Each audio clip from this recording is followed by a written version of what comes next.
Mesdames, Messieurs, chers compatriotes et toutes celles de ceux qui me font l'honneur de suivre les actions de SOS Cameroun Solidarité par ma voix et des conseils camerounais de transition, je ne vous dirai jamais assez merci pour ce que vous nous apportez au quotidien. Sans vous, nous ne sommes rien, nous ne serons jamais rien.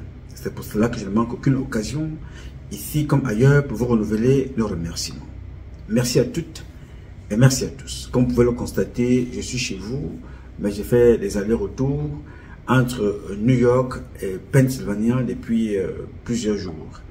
Je vous donnerai le compte rendu de ces déplacements multiples le moment venu. Et par la même occasion, nous préparons un déplacement pour la Côte d'Ivoire. Nous avons été invités en Côte d'Ivoire et nous allons faire aussi un crochet au Rwanda. Au Rwanda parce que, vous vous rappelez ici, le sommet US-Afrique, nous avons donc été approchés, en fait nous avons approché, il faut être modeste, nous avons approché les autorités de ce pays-là pour la promotion de notre boisson. Donc, il y a plusieurs autres pays et je tenais donc ici déjà à les remercier pour l'invitation et pour tout ce que nous avons à faire là-bas. Donc, votre humble serviteur, l'ouvrier de Dieu, le soldat de Dieu est en activité avec ses compatriotes, nous travaillons. Donc, nous passerons déjà par la Côte d'Ivoire et le reste. Mais je vous tiendrai au courant. Donc, tous ces jours-ci, c'est pour ça que les publications, on alterne. On a publié avant-hier, on n'a pas pu publier hier, on publie aujourd'hui. Donc, ce matin, il est exactement 4h01. Après ça, nous prenons la route. Donc, je tenais ici à remercier toutes celles de ceux qui nous accompagnent. Et remercier Dieu, bien entendu. Aujourd'hui est un nouveau jour. J'invite donc chacun d'entre vous, comme d'habitude, à glorifier Dieu et à célébrer la vie. Sans lui, nous ne sommes rien, nous ne serons jamais rien. Donc,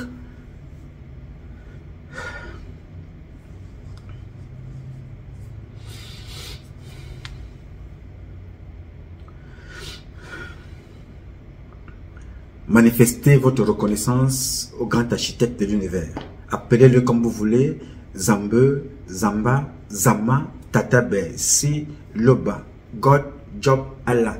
Donne-lui le nom que tu veux, mais glorifie-le. Et il ne faut pas oublier chaque fois de remercier nos ancêtres méritants. Toujours aller verser de l'eau, pied d'un arbre, à l'entrée de ta porte, à la sortie comme à l'entrée, remercier Dieu et remercier les ancêtres. Toi qui es aux États-Unis, toi qui es en France, toi qui es n'importe où, remercie toujours les ancêtres méritants qui t'ont accueilli parce qu'ils étaient là avant toi sur cette terre-là. Tu les remercies également de t'avoir accueilli avec la bénédiction de Dieu sur cette terre d'Amérique. C'est très important. J'ai toujours dit à mes propres enfants que faites attention, n'allez jamais voir les ngangans là dehors. Confiez votre vie à un seul grand maître, Dieu. Dieu, il n'y a personne d'autre. Si certains croient à Satan, qui ne voit pas et qui prend tout dans leur famille, vous croyez en celui-là qui vous donne le souffle. Sans le souffle, tu ne vis pas. Sans le souffle, ton marabout, ton charlatan qui te dit des choses là, il ne vit pas. Est-ce que tu comprends? Et celui qui donne le souffle là, c'est Dieu tout seul. Si tu l'enlèves, tu n'existes plus. Alors comment veux-tu que j'aille confier ma vie à un Lassaman, à un Durungam, à un Sosorino, à un Odurusu au quartier, qui vit parce que mon Dieu à moi lui donne le souffle de vie comme il m'en donne aussi. Mais lui, il te fait comprendre que pour que toi tu continues à vivre, tu ta mère, tu ton père, tu ta femme, tu ton fils, ta fille, pour que tu aies je ne sais pas quel grade ou quelle fonction. Alors que lui-même il dépend de ton Dieu à toi. Quelqu'un qui te dit de nier ton Dieu, n'est-ce pas, pour aller épouser son Satan à lui. Je ne sais pas si tu comprends le truc. Hein? Lui, il vit avec le souffle que ton Dieu, mon Dieu, lui donne. Sinon, il ne serait pas en vie. Mais il me fait comprendre que pour que je puisse avoir accès à un certain nombre de choses, je dois sacrifier mon père, ma mère, ma fille, mon fils, mes enfants, mes amis, mon épouse, mon époux. Il te demande ça. Alors que lui, il vit parce que toi, ton Dieu, lui donne le souffle de vie. Et toi, bête, tu vas suivre un imposteur comme ça. Alors il faut apprendre à réfléchir par toi-même. Ici, c'est l'académie des apprenants, nous sommes tous des ignorants. On ne soigne pas la bêtise ici. Non. Ici, je ne soigne pas la bêtise. Je contribue à la recherche de la connaissance. J'apprends des autres. Et quand j'ai fini de récupérer chez les autres la connaissance, je viens partager avec vous. Croyez en Dieu. Ne croyez pas aux gens qui vous racontent tout et n'importe quoi. Si ces gens-là avaient la force, le plus grand gangangman au Cameroun s'appelait Martin Bellingue Boutou. Je passerai toujours beaucoup de temps à vous dire cela. Où est-il? Où est Foumalakam? Où est Jean-Baptiste Bokam? Où est Amadou Ali? Tous les gens que je vous cite là, c'est les gens qui fréquentaient les gangangman. Ils sont tous passés. Et la différence entre eux et moi, c'est que ces gens-là me combattaient. Ils disaient aimer plus Paul Biya que moi. Ils disaient aimer plus le Cameroun que moi, les Camerounais et les Camerounais. Aujourd'hui, leurs gangang les ont envoyés là où ils devaient réellement être depuis très longtemps. Mais comme Dieu aime te punir vivant, et à ce moment, quand il est fatigué de te voir déranger ses enfants, il te rappelle. Ces exemples-là doivent vous inspirer autour de vous. Que moi qui vous parle ici, j'étais l'ennemi public number one. Et je le suis même d'ailleurs encore pour certains qui sont aveuglés par leurs histoires de Corse. Ma photo était prise comme ça, menée un peu partout. Certains, les gangans leur disaient que, mais attention, la photo de ce garçon que vous voyez toujours élégamment bien habillé là. Non, non, il ne faut pas le voir comme ça. Autour de lui, Dieu a mis une armée des anges. N'essayez pas. Ce garçon-là ne connaît pas ces trucs-là. Ne porte pas de bague, ne porte pas de chaîne, ne porte pas de trucs oreilles, il n'a rien du tout. Il n'a qu'un seul mot, le grand architecte de l'univers. Et il ne le dit pas seulement, il le pense, il le vit et il le pratique. Point final, rien d'autre. Il ne faut pas que quelqu'un t'embrouille. Aucune bague. Observe, je te dis un truc avant d'aller sur le volet pour lequel nous parlons aujourd'hui, tentative de coup d'État. Au Cameroun, hein, Paul Biya convoque Ngongo. Bien. Alors, pour revenir là-dessus, regarde Jésus. Regarde tes grands-parents. Que Jésus soit un personnage fictif, imaginaire, cinématographique, romancier. Son parcours, son histoire nous intéresse. Tu comprends? Je suis convaincu que le père du père de ton père, tu n'as pas sa photo. Si tu regardes sa photo, tu ne verras aucune écorce venant de je ne sais pas trop qui. Certains aimaient les bijoux parce que le bijou est important parce qu'il est en contact magnétique avec la terre. Tu comprends ça? L'or, le diamant, on ne les porte pas n'importe comment. Et on ne porte pas n'importe quel or et quel diamant. Et on n'accepte pas n'importe quel parfum donné par quelqu'un. Cherchez toujours la composition des parfums. Il y a des parfums que quand tu les mets, tu es en contact avec les gens de l'autre côté, qui sont négatifs. Est-ce que tu me comprends très bien? Le parfum que tu entends là, que tu mets là, ce n'est pas tous les parfums qu'il faut mettre sur ton corps. Cherche la composition des parfums et cherche les herbes, parce que la parfum, c'est les fleurs. Il faut chercher la composition du parfum pour qu'il corresponde. Ce n'est pas parce qu'il sent bon qui va automatiquement correspondre à ta peau et à ton corps, avec ton âme, ton esprit. Il y a des parfums que tu portes, ça les gens commencent à te repousser. Oui, monsieur. Il y a des parfums que tu mets sur toi, tu deviens l'ennemi de tout le monde. Tu te dis, mais comment? Je sens tellement bon, moi tu dis que tu sens bon, mais tu es repoussé. C'est-à-dire que c'est comme si... Oui, monsieur. Tous les parfums que tu vois là ne sont pas bons pour le corps. Et de deux, n'accepte pas le parfum de n'importe qui. Est-ce que tu comprends? Moi, je n'offre pas les parfums à n'importe qui. Je n'offre pas les chaussures à n'importe qui. C'est pour ça que les gens qui sont initiés, pour t'offrir quelque chose, qu'est-ce qu'il fait? Il achète une carte de crédit, il met la carte à l'intérieur, il te donne, tu t'offres ce que tu veux. Oui, monsieur. Ce sont des faits. C'est comme ça qu'il faut fonctionner. On n'offre pas tout à n'importe qui. Il faut apprendre ça. Le démon est infiltré dans beaucoup de domaines, dans beaucoup de choses. Dieu est aussi dans beaucoup de choses. Il y a des parfums qui vont avec toi. Il y a des parfums que tu composes toi-même, qui vont avec toi, à la maison. Il y a des choses que tu peux mettre dans ton propre parfum, que Dieu a mis dans la nature pour notre propre sécurité. Ce n'est pas pour la magie ou pour quoi que ce soit, c'est pour ta sécurité. Parce que Dieu que tu vois là, il n'y a pas une créature de Dieu qui est plus protégée que nous autres. Il n'y en a pas. Et pour cela, Dieu a mis dans ton corps tout ce qui te permet de survivre en tout lieu et en toutes circonstances. Il y a tout dans l'environnement. Tout est fait. C'est pour ça que je vous dis toujours, la première pharmacie de Dieu, c'est la nature. Le premier grand restaurant de Dieu, c'est la nature. Supermarché de Dieu, c'est la nature. Tout est dans la nature. Il ne faut pas que quelqu'un te trompe. Tout parfum qui sent bon sur l'autre n'est pas forcément bon pour toi. Ce n'est pas parce qu'il sent bon chez l'autre. Bon, ça c'est un autre cours, on en reparlera une autre fois, ce n'est pas le but du sujet. Le but du sujet ici, c'est de vous parler de ce coup d'État en plein Yaoundé. Je voudrais donc ici d'abord m'interroger sur, j'ai appris l'arrestation, l'interpellation d'un certain, l'adjudant Aïssi, l'adjudant-chef Aïssi, un chef d'Aram qui a été interpellé à la DSP, de l'autre côté à Yaoundé. Nous y reviendrons. Mais je vais tout simplement dire à ces gens-là que, attention, ne vous trompez pas de cible. Ici, je vais vous donner aujourd'hui une petite partie de ce qui se joue en ce moment dans notre pays, le Cameroun, et qui n'a pas commencé aujourd'hui, et que je dis depuis très longtemps. Faites très très attention. Donc, l'adjudant-chef Aïssi, c'est toute autre chose. Je ne vous parle pas du colonel Aïssi, ça c'est encore un autre dossier. Parce que tous ces gens-là se retrouvent toujours dans les mêmes cercles. Je me pose toujours la question, pourquoi ceux qui dénoncent ce qui veut arriver à Paul Biya sont persécutés? C'est-à-dire que le président de la République est entouré d'une bande de mesquins qui font tout pour l'opprimer, le compresser, l'assassiner même. Mais toute personne qui tente de dire la vérité est plutôt persécutée et on laisse de côté ceux qui sont là en train de mener toute cette cabale, en train d'organiser tous ces coups. Mais ils sont là.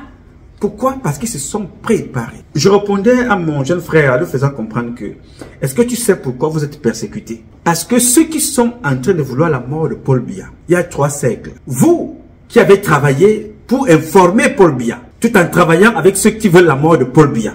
Paul Biya est ici. Là, Paul Biya est là. Vous avez passé votre temps donc à informer Paul Biya de ce qui se passe. Vous êtes ici, tout petit. Ceux qui sont ici au milieu travaillent pour vous maintenir loin de Paul Biya, en disant à Paul Biya que vous êtes très dangereux et mauvais. Pour prendre Paul Biya, eux ils sont là, ils ont pris Paul Biya en otage. Paul Biya est otage d'un clan que lui-même il a formé. Et nous tous, nous sommes prisonniers d'un système imposé par Paul Biya lui-même. Alors ceux qui sont ici, qui se croient tout permis, vous tiennent à distance en disant à Paul Biya que vous êtes dangereux. Mais ce sont les mêmes personnes qui viennent vers vous prendre des informations pour nourrir Paul Biya. À ce moment-là, les informations sont traitées en fonction de ce qu'ils veulent que Paul Biya reçoive. Vous voyez un peu? Donc ce qui veut dire que c'est un cercle.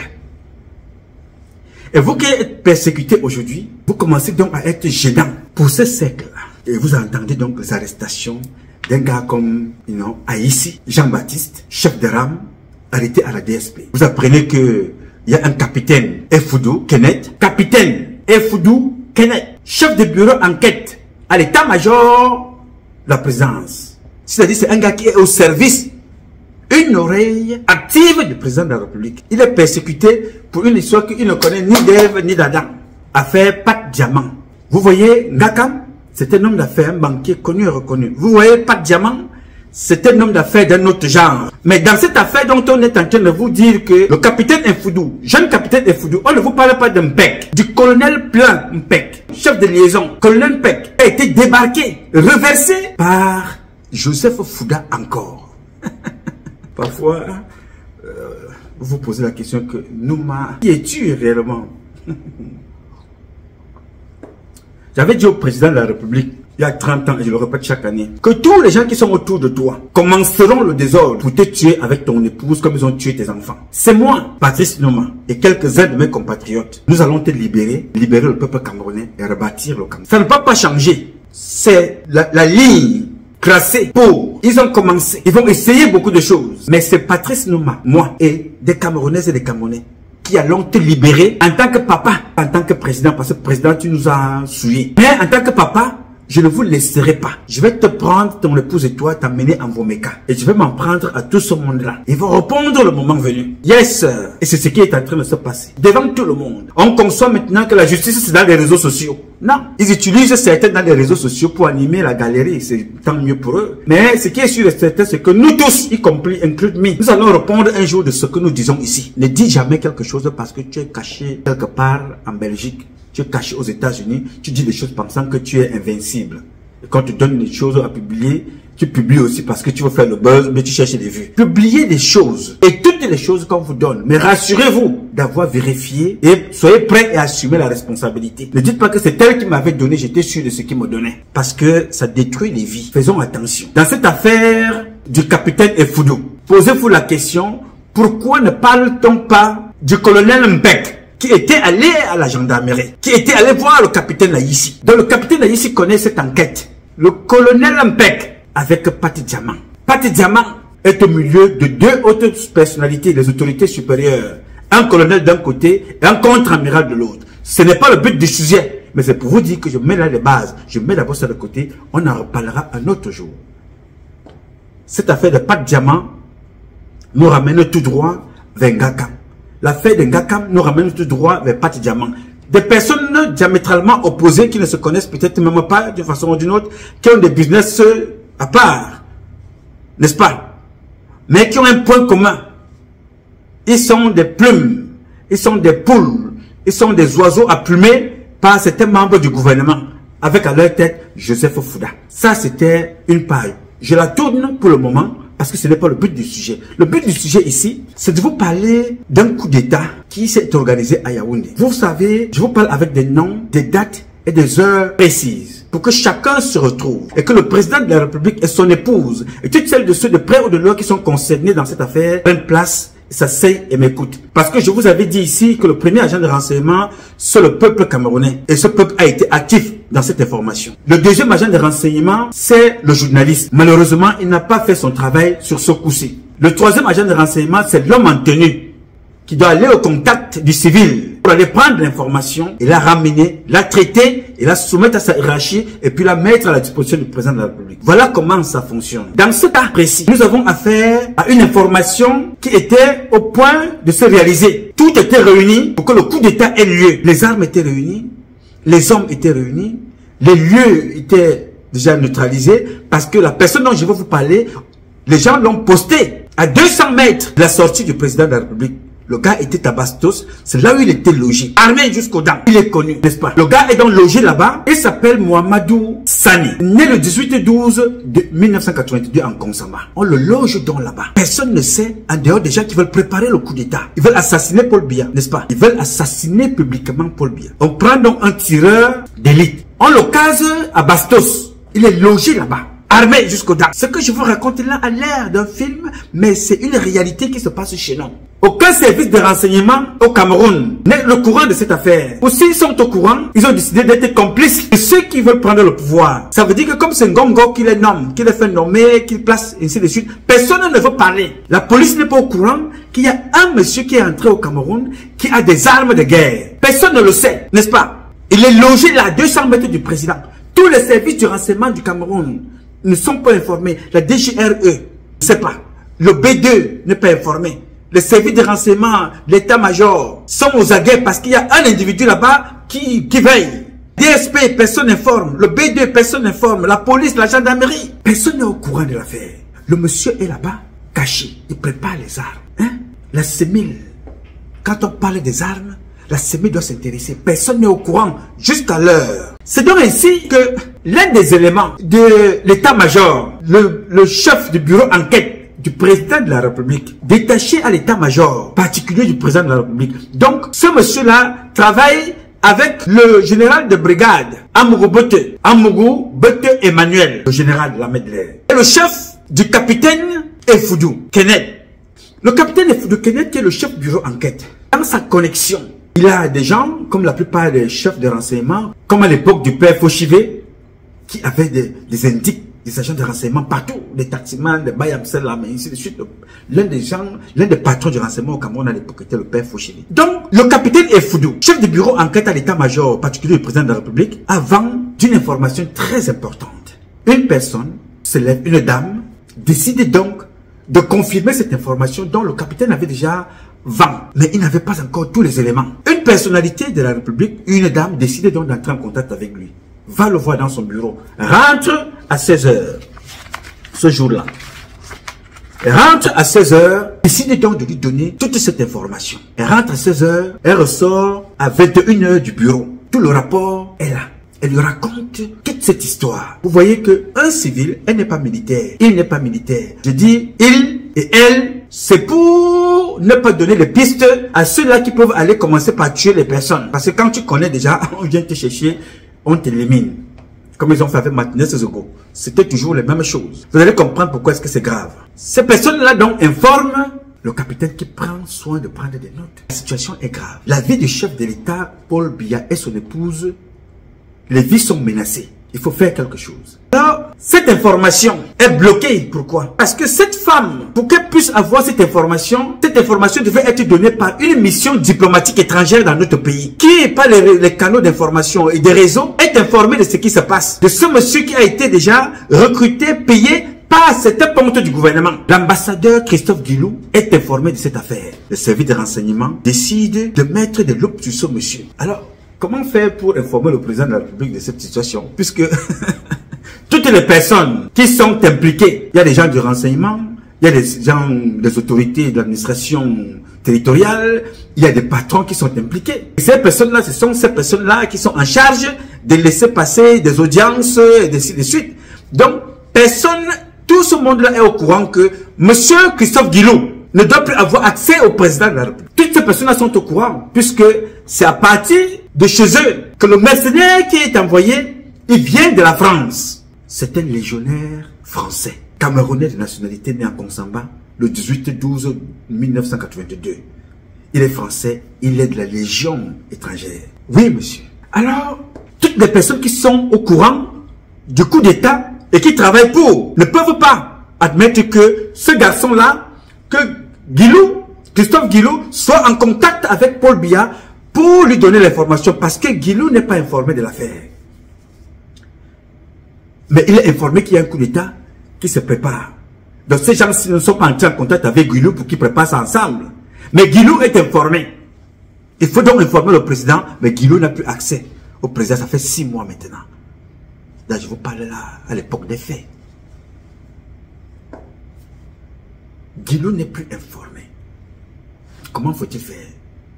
Guilou prend donc 2 personnes, un homme et une femme, il décide de leur donner cette information. Que faites un effort de faire transmettre cette information au président. Mais ces personnes-là vont voir qui? Ils sont donc obligés de rentrer en contact avec un élément extérieur, aussi un civil, qui est en contact avec le haut. Voilà donc comment cet élément-là met ces enfants-là en contact avec le capitaine Effoudou. Vous voyez le cerceau. Le capitaine Effoudou est donc au courant de l'affaire. Prends donc son stylo, fais un rapport au président de la République de ce qui se passe. Comment faire pour faire parvenir ce rapport? Parce que, hiérarchiquement, Effoudou n'a pas le droit d'aller voir directement le Paul Biya à sa porte et entrer. Effoudou a un chef qui s'appelle le général Amugobote, n'est-ce pas? Je vais donc d'abord vous lire ici le compte rendu de cette affaire. Avec les notes, j'enlève les lunettes. De mon ami Augustine, à qui je passe le bonjour, qui dit toujours, nous, moi, je veux voir ton figure. Les gars, il fait très froid aux États-Unis en ce moment. Très froid. Donc, je suis obligé de prendre mon thé composé par moi-même, me protéger parce que je ne supporte pas le chauffage de la maison. Ça chauffe à un certain moment, je demande qu'on arrête ça. Donc, je vais donc vous lire maintenant le compte rendu, repris avec l'enquête du chef d'état-major des armées. Je vais le lire intégralement pour que vous compreniez d'où vient Paul Biya. Je vous disais encore il y a quelques jours que Paul Biya n'est pas en vie parce qu'il est trop fort. Paul Biya est en vie parce que les gens autour de lui se sont neutralisés. Autour de lui se neutralisent. En attendant que nous arrivons, nous, pour venir les débusquer. Et on va le faire, ne vous inquiétez pas. Nous allons le faire. Voilà le document.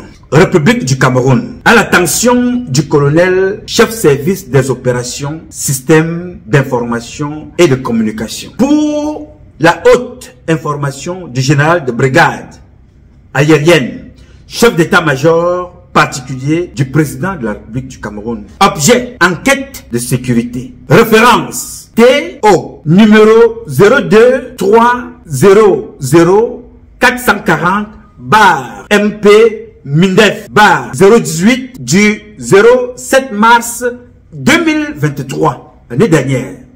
Pièce jointe, cette photo. Voilà la correspondance. Suite à la correspondance ci-dessus, référencée, de notre correspondance qui est à côté ici, référencée et dont l'objet est repris en marge. Le chef du bureau renseignement de l'état-major particulier du président de la République, dont le chef du bureau renseignement de l'état-major du président de la République s'appelle le capitaine Effoudou, un jeune capitaine, a l'honneur de rendre compte de ce qui suit. En date du 21 février 2023, j'ai reçu une information selon laquelle un individu se présentant comme chef de bataillon, la carte que vous voyez là, c'est la carte de visite de ce monsieur, chef de bataillon. Chef de bataillon et conseiller de défense du ministre de l'administration territoriale MENAT. Alors, nous devons nous poser une question. Est-ce qu'il y a un poste au ministère de l'administration territoriale qui parle de conseiller de défense? Est-ce qu'il y a un poste comme ça là-bas? Il faudra me dire. Ce monsieur-là, ce faux commandant de bataillon, je reprends ici pour que tu comprennes. En date du 21 février 2023, j'ai reçu une information selon laquelle un individu se présentant comme chef de bataillon et conseiller de défense au ministre de l'administration territoriale, MENAT entre parenthèses, sème le trouble en menaçant verbalement son voisinage au quartier Bastos, Montfébi à Yaoundé. Par ailleurs, ce dernier constitue déjà pour nous une piste relative à la présence frauduleuse d'armes de guerre sur le territoire national. Comme je vous ai dit, que ce jeune homme-là était déjà sur la ligne de mire des services du chef d'état-major. You know? Et faisant suite, j'ai immédiatement saisi la division de la sécurité militaire d'Yves Barsemil par le biais du lieutenant Belmarc, chef du bureau enquête, lui aussi, Belmarc, chef du bureau enquête, qui, sous la coordination du colonel Mbanku Émile Joël, chef de division C1000 de la sécurité militaire, s'est aussitôt déporté sur les lieux avec une équipe et a procédé à la perquisition du domicile du nommé Sani Mohamedou, né le 18-12-1982 en Konsamba. Ils sont allés là-bas, ils ont perquisitionné chez le dit faux commandant de bataillon, ils l'ont arrêté. Alors, il a été découvert un fusil d'assaut Luvo, LA, Luvo, LA-15, numéro SA 501 5011 de fabrication tchèque, avec une lunette de visée nocturne par laser infrarouge et un zéro chargeur garni de 28 munitions de guerre de calibre 5,56 x 45 mm et un zéro pistolet automatique de marque Glock 19 avec un chargeur garni de 15 munitions de calibre 9 mm. Souvenez-vous que les munitions que Lupol Moutazé dit avoir saisi tout récemment étaient des munitions 5,56 qui correspondent aux armes de monsieur le commandant Sani Mohamedou. Vous voyez donc ce que je vous disais l'autre jour, que ce que vous avez vu là, c'est une petite quantité pour faire diversion. Mais il y a une bonne quantité de munitions qui sont déjà entrées dans Yaoundé, puisqu'il y avait déjà, depuis 2023, les armes à l'intérieur de Yaoundé, dont le calibre utilise ces munitions 5,56 x 45 mm et un pistolet automatique de marque Glock 19 avec un chargeur garni de 15 munitions de calibre 9 mm.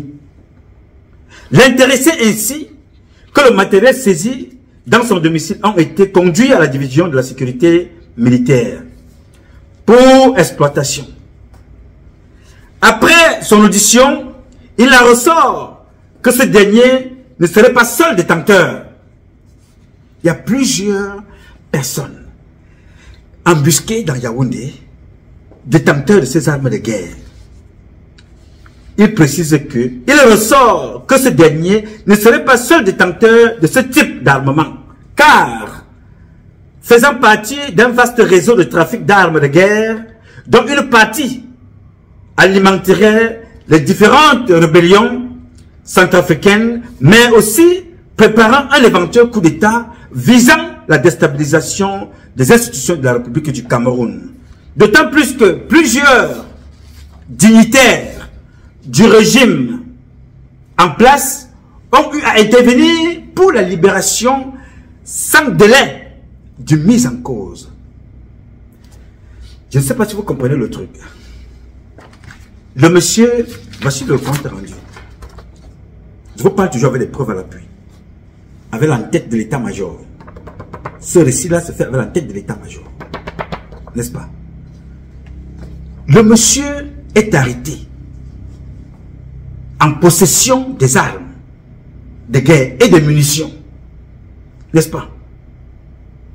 Ce monsieur-là est conduit à la sécurité militaire. Il n'a pas seulement des PA, il a des armes avec des lunettes, nocturnes. Et des munitions qui vont avec. Et qui correspondent à ce que l'autre jour, lui Paul Motazé, qui correspondent à des munitions que lui Paul Motazé a saisi l'autre jour avec ses douaniers. Ce monsieur-là a donc des armes de calibre qui reçoivent ces munitions-là. N'est-ce pas? Il est arrêté, il est accompagné, déporté au niveau de la sécurité militaire. Il est temps. Les dignitaires du Cameroun, c'était responsable, en fonction, décident de demander sa libération, sans condition. Les noms sont là. Donc la première personne en ordre, le ministre d'État, secrétaire général à la présidence de la République, Ferdinand Ngongo, demande qu'on libère le monsieur très rapidement. Le ministre de l'administration territoriale appelle aussi la CEMIL. Moi j'ai pris le listing, hein. J'ai le listing téléphonique. Non, ma qui es-tu? Je suis le fils de Dieu, la créature et son ouvrier. Voilà. J'ai le listing téléphonique de tout ce monde-là. Le listing a été récupéré. Le listing téléphonique de toutes les personnalités qui ont appelé pour demander la libération de ce monsieur. Le listing est là. Alors, il y a donc Ferdinand Ngongo, le ministre de l'administration territoriale, Paul Atangandji. Il y a le ministre chargé des missions à la présidence de la République, Philippe Mbargomboa. Il y a aussi un ancien ministre de la Défense, Zeme Karemi. Et dans une autre note, on dit qu'il y a aussi, voilà, cette note-ci. Il y a aussi eu l'intervention de Eran Moss qui a intervenu. Eran Moss. Donc voilà les gens qui ont intervenu. Yes, sir. Alors, voilà le document. Alors ici en bas, signé colonel Ekanga, qui dit, vu et transmis à la haute information du commandant de brigade aérienne, CEMP PR, président de la République, à titre de compte rendu, en ayant l'honneur de proposer qu'une information complète sur cette affaire soit instruite. Voilà le document en question. Bien. Alors, je rappelle très bien que cette affaire, les choses se mettent en place là petit à petit depuis 2021. Les gens se préparent, les armes rentrent, les gens disposent à gauche et à droite. Alors, quand cette information est donnée par le capitaine, rédigée, relayée par sa hiérarchie, je rappelle très bien que quand on te parle du bureau du procureur à la CPI, on ne te nomme pas de personnes individuellement, on dit le bureau du procureur. Mais là, c'est l'information que vous voyez là, l'entête, c'est l'entête du chef d'État, du cabinet du chef d'état-major particulier, donc du président de la République. C'est avec son entête. Il faut donc que le capitaine, le président soit, il faut donc que le président soit en possession de cette information, parce qu'il est important, parce que le président doit être assassiné avant le sommet des chefs d'État, la CEMAC qui doit voir lieu à Yaoundé, ou après. Il faut absolument qu'ils soient rapidement informés de cette affaire. Qu'est-ce qu'il faut faire? Puisque la ceinture c'est technocrate, il y a certains qui sont impliqués dans l'affaire, personne ne peut parler, ils attendent l'assassinat de Paul Biya. Les artificiers du cabinet du président de la République, l'état-major, bureau enquête, réussissent à faire parvenir donc le document en Vondoyolo. Vondoyolo qui se déplace et se rend en Vomeka. Le président n'est pas là. Le président est en Vomeka chez lui. Vondoyolo se rend en Vomeka pour remettre la correspondance, cette information importante, le 14 mars, au président de la République. Le 14 mars. Il faut lui donner cette information. Le président prend l'information, le document. Vous connaissez le style de Paul Biya. Il reste calme. Il remonte, puisque le 16 et le 17, il y a donc cette conférence des chefs d'État. Il remonte à Yaoundé, le document. Le 16. J'espère que tu suis, tu me suis très bien, tu suis le scénario. Le président est informé donc, c'est le cabinet civil, par le biais de son directeur de cabinet Vondoyolo, prend directement la route avec cette note d'information. Il va la remettre. Il y a eu plusieurs chemins pour que cette note arrive. Quand Vondoyolo prend cette note, va remettre au président, lui-même il ne sait pas que la note avait déjà pris aussi un autre chemin. Ah, la voie de la cuisine. Je vous donnerai les acteurs et le chemin que la note, par quel chemin cette note a été acheminée par la voie de la cuisine. L'état-major aussi, pour maximiser les chances que le président tombe sur cette note rapidement, passe par le cabinet civil également, mais aussi par la cuisine. Vondoyolo prend donc la route et amène la correspondance le 14 mars au président. Le président prend note et garde la note et remonte avec la note. Le 16 mars, il reçoit ces personnes, le 16 et le 17, le week-end. Le lundi qui suivait, le 20, le président décide donc de convoquer Ferdinand Gongo. Il convoque Ferdinand Gongo, il lui donne la note. Il dit, bon, il faut m'expliquer de quoi est-ce qu'il est question ici. Vous connaissez Paul Biya, sadique. Parce que Paul Biya m'a fait la même chose, moi. J'ai écrit contre l'inculte qui est d'ailleurs aussi impliqué dans cette affaire à un niveau pas possible. Parce que c'est lui qui est à la base, à Tangandji. J'écris contre Tangandji. Le président appelle à Tangandji. Il lui donne ma note que j'avais écrite. Et la note écrite par moi. Le président lui remet ça. Et devant moi, Tangandji me pose la question. Je dis que oui, c'est moi qui ai écrit cette note. Parce que je connais. Bien, ce n'est pas le but. Continuons. Le président remet donc la correspondance à Gongo Ferdinand. Gongo commence à transpirer par, il transpire de partout. Directement, il organise une réunion de sécurité au palais. Toutes ces personnalités-là sont invitées. Ils sont conviés à table. Expliquer, font semblant, puisqu'ils savent de quoi est-ce qu'il est question. Ils font semblant de ne pas savoir. Puisque si ça arrive au niveau du président de la République et par d'autres voies, vous qui êtes chargé de mener la sécurité du président, de faire la sécurité du président, vous n'êtes pas informé. C'est le président qui vous informe de ce qui se passe dans sa maison, dans le pays, et vous n'êtes pas au courant. Donc, toute cette association, ce conglomérat, se retrouve dans là-bas maintenant. Il faut s'expliquer entre eux. Vous allez dire quoi face à cette situation? Là, sur place, Betty Assomo prend à partie à Tangandji. Pourquoi il prend à partie à Tangandji? Parce que dans les enquêtes,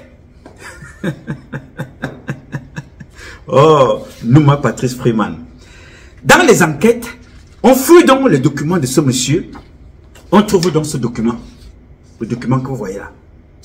Que dit ce document? Autorisation d'importation d'armes, signé le 7 septembre 2018. Je vous dis, les gars préparent. Parce qu'ils étaient convaincus que le coup d'État pouvait se faire même. Ils avaient déjà prévu d'abord à la base, donc éliminer d'abord Kamto lui-même. Oui, monsieur, les gars se préparent depuis 2018. Donc, le document que vous voyez là, le document est signé le 7 septembre 2018 par le ministre de l'administration territoriale. Que dit ce document? Le document 00, donc 5 fois 0, 00000 5 fois 76, autorisation d'importation d'armes. Le ministre de l'administration territoriale autorise M. Sani Mohamedou, conseiller défense, à importer à partir de Malte. Vous comprenez pourquoi Malte revient? Vous comprenez pourquoi Malte revient? Pourquoi le Manaouda Malachi porte les grades? Pourquoi Malte est impliqué? Pourquoi Malte? Pourquoi Malte? Pourquoi Malte?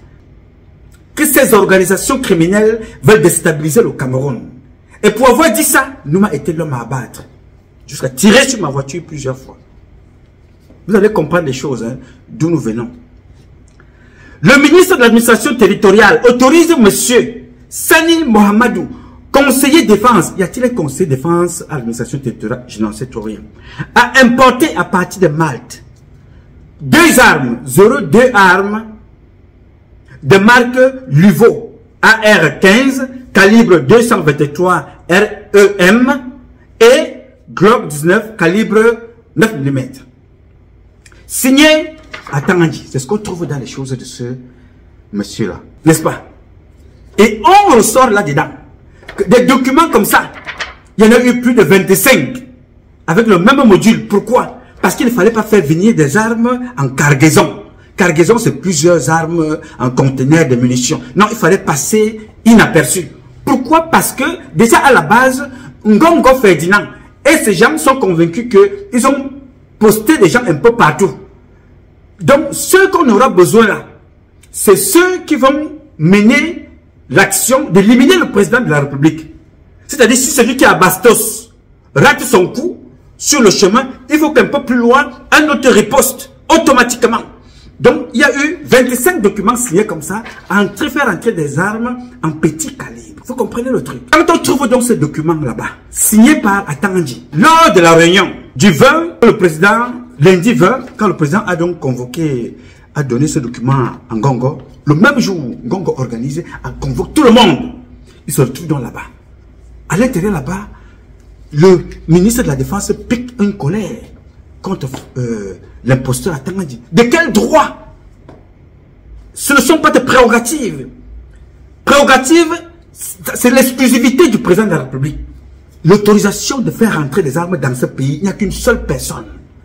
Paul Barthélemy Biamé-Vondo. De quel droit te permets-tu d'autoriser les gens à entrer ici avec des armes? N'est-ce pas? La réunion a donc lieu là-bas, chez eux. Ça se passe à la présidence. Tous les sécurocrates que vous connaissez sont conviés à cette réunion-là, puisque beaucoup savent ce qui se passe. Mais comme ils ont été pris, main dans le sac, qu'est-ce qu'il faut faire? Il faut tout dire au président. Mais entre-temps, il faut continuer à mener l'enquête. Pour mener donc maintenant l'enquête, il faut, puisque si l'enquête est réelle, mener de main de maître, il faut arrêter tous ces gens-là. Toutes les personnes, comme je vous dis tous les jours, toutes les personnes des services de renseignement au Cameroun ne sont pas là pour servir la République, ni le président, ni le peuple camerounais. Ce sont des commerçants, des vendeurs de pétrole, des vendeurs d'or. Ils construisent des logements pour des meublés, des restaurants et tout ce que vous pouvez imaginer. Tous, sans exception. Colonels, généraux, tous sont là-dedans. Ça ne dépendait que de moi, on les arrêterait tous. Alors, sortis donc de là, au lieu de se concentrer sur l'enquête qui doit ramener automatiquement qui ramène tout le monde sur Tangandji et tous les autres services de renseignement qui n'ont rien vu, on décide donc maintenant de détourner l'enquête. L'enquête ne va plus être sur l'homme qu'on a arrêté avec des munitions. Monsieur qu'on arrête avec des armes de guerre. Arrêté avec des armes de guerre, pas une, plusieurs armes de guerre qui sont saisies. Les autorités appellent ce monsieur-là. Ils appellent pour qu'on libère ce monsieur à la CEMIL. Bien évidemment, le monsieur est libéré, n'est-ce pas? D'autres ont même souhaité qu'on le libère et qu'on lui remette ses armes. Je vous dis, la carte que vous voyez là, c'est un faux commandant. En investiguant plus loin, on se rend compte que ce monsieur qui s'appelle Sani Mohamedou est un ancien de la Légion étrangère en France. Il est un ancien de la Légion étrangère en France. Logé là depuis un moment avec des armes de guerre pour éliminer le président Paul Biya. La CEMIL n'a rien vu. La DSP n'a rien vu. La police n'a rien vu. La DGRE n'a rien vu. Le B2 n'a rien vu. Un individu au quartier avec des armes, de nationalité française, qui utilise une fausse identité, avec une fausse carte de visite, avec les armoiries, les insignes de la République du Cameroun. Les autorités camerounaises demandent que ce monsieur soit libéré très rapidement, sans condition, et qu'on lui remette même ses armes. Là, la CEMIL refuse de remettre les armes de ce monsieur. J'ai aussi le procès verbal de cet individu. Je suis rentré en possession de son procès verbal, monsieur. J'ai son procès verbal ici. Oui, monsieur. Le monsieur est libéré. Il est donc convoqué. À sa convocation, qu'est-ce qu'on dit? Message porté destinataire. La convocation de ce monsieur. Et on donne aussi pour destinataire de cette convocation la présidente de la République, Amogo Bote, puisque son élément, le capitaine qui mène cette enquête, est convoqué. Donc on lui envoie aussi la convocation, et on envoie la convocation aussi destinataire chef division CEMIL. Et qu'est-ce qu'on dit ici? Texte numéro 00, il y a ici 6 x 0 à la fin 31. Du 24 avril. La convocation c'est du 24 avril 2023.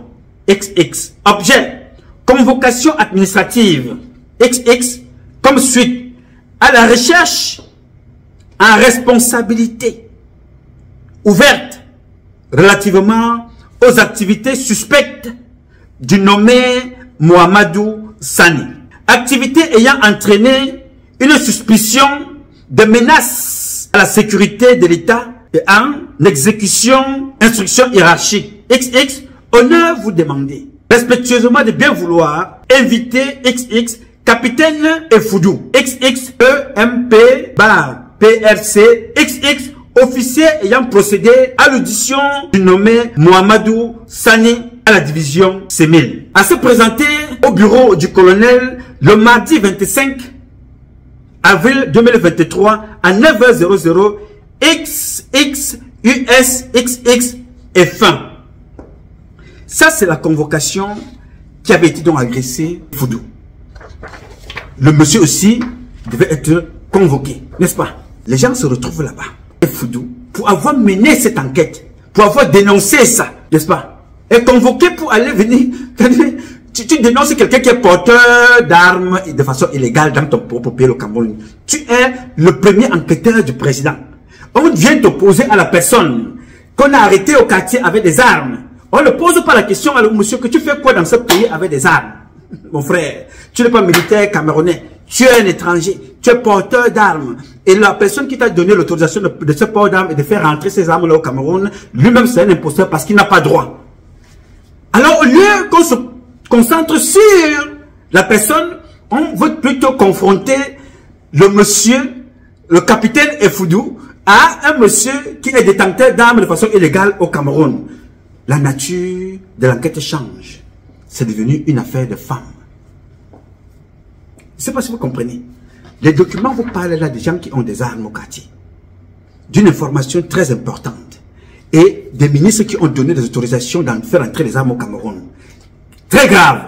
Mais ça change de données. On est là sur une pseudo-affaire que le capitaine qui est en train de mener l'information, qui vient tout droit des informations confirmées par des autorités étrangères. On dit que ce capitaine-là maintenant doit être opposé face to face à la personne qui porte les armes illégalement au Cameroun. Ce n'est plus une question de port d'armes. C'est une question d'une affaire que les gens se discutent une femme au quartier. Voilà les enquêteurs de Paul Biya au Cameroun. Voilà les agents sécuritaires de Paul Biya. Un jeune capitaine mène une enquête. Il prend main dans le sac les autorités camerounaises qui signent des documents aux étrangers pour entrer des armes au Cameroun. Parce qu'ils veulent tuer Biya. Alors, pris main dans le sac, décide de sacrifier le capitaine en question, qui répond là sous le sceau du commandant colonel, qui répond là sous le sceau du général Amogobote, parce que c'est lui le patron du bureau enquête à l'état-major particulier du président. Mais c'est le chef du bureau enquête qui est le capitaine. Donc le responsable, c'est le général. Oui, monsieur. Là, ce n'est plus l'enquête sur les armes. Ce qui va suivre est très grave. Ce monsieur, Sani Mohamedou, détenteur d'armes de guerre, est donc dans la confrontation avec celui-là qui a envoyé, qui a enquêté et que les gens sont allés perquisitionner, ont trouvé les armes. On met le monsieur là face, au lieu de mettre le monsieur face à des accusations, à ses armes et ceux qui lui ont donné des armes, on met plutôt ce monsieur en confrontation avec, et en face de lui, le capitaine qui dénonce, qui enquête, qui investigue sur la sécurité du Cameroun, des Camerounaises et des Camerounais et du président de la République. C'est lui qu'on met en face du mercenaire qui est venu tuer Biya, n'est-ce pas? Ils sont convoqués le 25, la convocation de Foudou, c'est le 24, il sera présent. Et quelque part ici, quand vous allez imprimer, vous allez voir que ici, là en haut, ici, à ma gauche, il y a une petite mention. Que dit cette mention? La mention ici dit que le capitaine Effoudou se fera accompagner par le chef. Par le chef. Quel chef va accompagner le capitaine Effoudou? Je vais vous donner le chef qui accompagne le capitaine Effoudou. Pourquoi on l'accompagne? Parce que le général Amogobote, sentant le danger que son élément va être happé, dit, je ne veux pas que Mon élément allait se présenter là-bas comme ils ont fait avec celui qu'on appelle Eco Maxime. Le capitaine Effoudou ne sera pas là-bas seul. Qui va accompagner le capitaine Effoudou? Voici celui qui va accompagner le capitaine Effoudou là-bas, le colonel Ekanga. C'est lui qui signe ici en bas, dans ce document. C'est lui qui accompagne le capitaine Effoudou à la gendarmerie. N'est-ce pas? Parce que la première convocation, quand il a été convoqué là-bas, il s'est présenté. On l'a convoqué, il s'est fait entendre par Otoulou, qu'il a entendu. Mais Otoulou veut lui faire comprendre des choses qui lui ont été dictées par Ngongo et leur bande. Qu'il faut qu'il renie que non, ce qu'il a écrit là n'est pas vrai, et ainsi de suite. Mais comment? Vous avez un problème? Et ça me rappelle ce que Atangandji m'avait demandé. Quand j'ai écrit une note au président, Atangandji, en 2014, me retrouve ici, aux États-Unis. Il me fait appeler. Je m'en vais le rencontrer. Il me dit que ce que j'ai écrit au président, il faut que je change ça. Que j'écrive autre chose au président. En échange de l'argent. Oui, monsieur. Je lui dis que, Excellence, si j'ai écrit le contraire de ce que vous avez sur cette lettre-ci, le président Paul Biya va me maudire. Vous savez pourquoi? Il me dit non. Parce que c'est lui qui m'envoie en France. Pourquoi Paul Biya m'envoie en France? Parce qu'il sait que je suis un homme véridique. Il a lu mes rapports, il a lu mes états de service. Il sait que je dis toujours la vérité en termes de boulot. Je ne suis pas parfait. Donc si moi qui ai écrit au chef suprême des forces armées, sur le serment de la vérité, je viens écrire quelque chose de faux, au contraire, il va me maudire. Il risquerait même de demander que vraiment on m'arrête, même peut-être on m'exécute. Parce que c'est la haute trahison. Trahir le chef avec des fausses informations, c'est grave. Est-ce que vous comprenez? Nous sommes là le septembre 2014 à Washington DC. Alors quand le capitaine Effoudou se retrouve devant Otoulou, Otoulou lui dit non, il faut renier tout ce que tu as écrit là. Non, il lui met la pression sur les ordres de Galax et Toga et de Ferdinand Ngongo. Le gars refuse. Il maintient. Il dit voilà l'enquête que j'ai menée. Il repart. On le reconvoque encore. C'est la deuxième convocation là. Je ne viens pas. Convoquez-moi de façon officielle. On le convoque donc officiellement. En envoyant dans cette convocation que vous voyez là. On convoque aussi le porteur d'armes. Et le général Amugobote agit en chef qui veut protéger son poulain. N'est-ce pas? Il dit, il sera accompagné avec le colonel Ekanga. C'est le colonel Ekanga qui accompagne donc le jeune homme là-bas pour de cette enquête. N'est-ce pas? Ils finissent la confrontation, chacun rentre. Donc l'enquête continue. Et ce qui est important, c'est que ce monsieur qui a été libéré par les services de Bankui à la sécurité militaire est libéré avec interdiction de sortir du territoire du Cameroun. N'est-ce pas? Il est interdit de sortir du territoire du Cameroun. Normalement, il devait être déposé en prison. Avec un mandat de dépôt en prison. Parce que, en attendant que l'enquête se suive, détenteur d'armes de guerre au Cameroun, avec des lunettes nocturnes, avec des silencieux, tout ce que ça comporte, et les munitions, il devait être déposé d'abord en prison quelque part. On appelle ça détention provisoire. Mais non, il va être libéré sous la pression d'un Iran, d'après ce qui est écrit sur la note qui suivait, par la première, la deuxième, de deux, par Ngongo Ferdinand, trois, par Atangandji, 4 par Rémi Zemeka, 5 par Mbargombois. Mbargombois, le chargé de mission que Paul Biya a nommé, il ne sert à rien.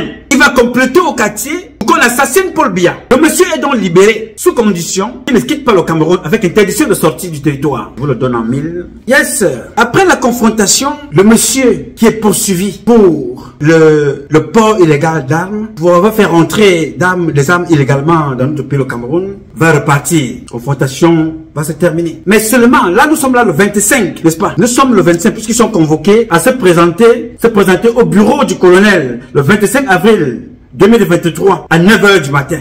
Alors, la confrontation est terminée. Monsieur Sani, que vous voyez là, voilà sa carte de visite que je vous présente. Carte de visite mentionnée, le commandant Mohamedou Sani, conseiller défense, médaillé de l'OTAN. Téléphone, il a marqué son téléphone ici, son email adresse, son BP 74 664 Yaoundé Bastos. C'est marqué là, le commandant.